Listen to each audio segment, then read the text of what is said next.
നമസ്കാരം. ഇന്ത്യൻ ടി20 ടീമിന്റെ പുതിയ ക്യാപ്റ്റനായി ശ്രേയസ് അയ്യരെ കൊണ്ടുവരാനുള്ള നീക്കങ്ങൾക്കെതിരെ സഞ്ജുവിന്റെ ഫാൻസ് ഇപ്പോൾ ആഞ്ഞടിക്കുന്നു. ആ ഒരു വാർത്തയാണ് നമുക്കിപ്പോൾ കാണാൻ സാധിക്കുന്നത്. സഞ്ജുവിനെതിരെ എന്ത് സംഭവിച്ചാലും സഞ്ജുവിന്റെ ആരാധകർ ആഞ്ഞടിക്കുകയും മറ്റുള്ള താരങ്ങളെ താഴത്തേക്ക് എത്തിക്കുകയും ചെയ്യും. ഇതാണ് സഞ്ജുവിന്റെ ആരാധകരെ സംബന്ധിച്ച് ഏറ്റവും വലിയൊരു പ്രശ്നം.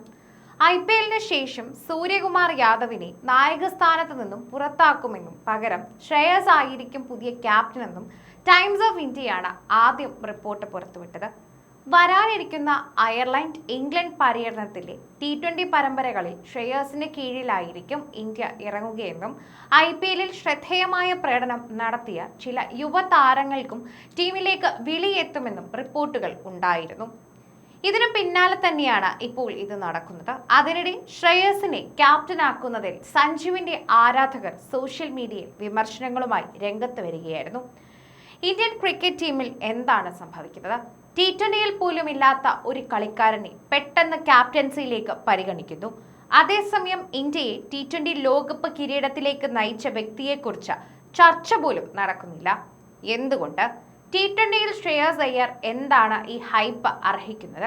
ഇപ്പോൾ ശരിക്കും PR വർക്ക് പോലെ തോന്നുന്നു. സഞ്ജു സാംസണിന് ക്യാപ്റ്റൻസി പരിചയം, എലൈറ്റ് ഗെയിം സെൻസ്, സ്ഥിരതയുള്ള പ്രകടനങ്ങൾ, കഴിഞ്ഞ 15 T20 ഇന്നിംഗ്സുകളിൽ ഏകദേശം 750 റൺസ് എന്നിവയുണ്ട്. അദ്ദേഹത്തെ ആദ്യം പരിഗണിക്കൂ. PR ക്യാമ്പയിനുകളോ IPL വിവരണങ്ങളോ അല്ല, പ്രകടനങ്ങളുടെ അടിസ്ഥാനത്തിലാണ് ഇന്ത്യക്ക് ഒരു ക്യാപ്റ്റന്റെ അർഹത. ശ്രേയസ് അയ്യരെ പോലെ സഞ്ജു സാംസൺ PR ഗെയിം കളിക്കാത്തത് എന്തുകൊണ്ട്? ഇന്ത്യൻ T20 ടീമിൽ പോലും ഇല്ലാത്ത ഒരു കളിക്കാരനെ IPL പ്രകടനങ്ങൾ അടിസ്ഥാനമാക്കിയാണ് ഇപ്പോൾ ക്യാപ്റ്റൻസി ലഭിക്കാൻ പോകുന്നത്. T20 ലോകകപ്പിൽ മികച്ച പ്രകടനം കാഴ്ചവെച്ച Sanju player of the tournament പുരസ്കാരവും നേടി. ഇന്ത്യയെ ട്രോഫി സ്വന്തമാക്കാൻ സഹായിക്കുകയും ചെയ്തു. കഴിഞ്ഞ 15 ഇന്നിംഗ്സുകളിൽ നിന്ന് അദ്ദേഹം 60 ശരാശരിയിലും 178 സ്ട്രൈക്ക് റേറ്റിൽ 723 റൺസ് നേടിയിട്ടുമുണ്ട്. ഒരുപക്ഷെ ഇനി പ്രകടനം മാത്രം പോരാ, എന്തെങ്കിലും മാറ്റേണ്ടതായി തന്നെ വരും. 3 വർഷങ്ങളായി ഇന്ത്യൻ T20 ടീമിന്റെ 7 അയലത്ത് പോലും ഇല്ലാത്ത താരമാണ് ശ്രേയസ് അയ്യർ. ഇങ്ങനെ ഒരാളെ ഇപ്പോൾ പെട്ടെന്ന് എന്തിനാണ് തിരികെ കൊണ്ടുവന്നത്, ക്യാപ്റ്റൻസി നൽകുന്നത്?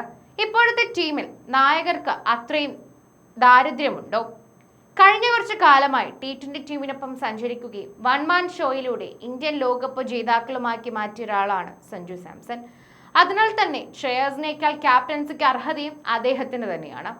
T20യിൽ ഇനിയൊരു ഭാവിയില്ലെന്ന് പറഞ്ഞ ശ്രേയസ് അയ്യരെ തിരികെ വിളിച്ച് ക്യാപ്റ്റൻസി എന്ന വലിയ റോൾ ഏൽപ്പിക്കുന്നതിന് എന്ത് ലോജിക്കാണുള്ളത്? സൂര്യകുമാർ യാദവ് കഴിഞ്ഞാൽ ഇപ്പോഴത്തെ ടീമിൽ ഒരാൾ നായകസ്ഥാനം അർഹിക്കുന്നുവെങ്കിൽ അത് സഞ്ജു സാംസൺ ആണ്.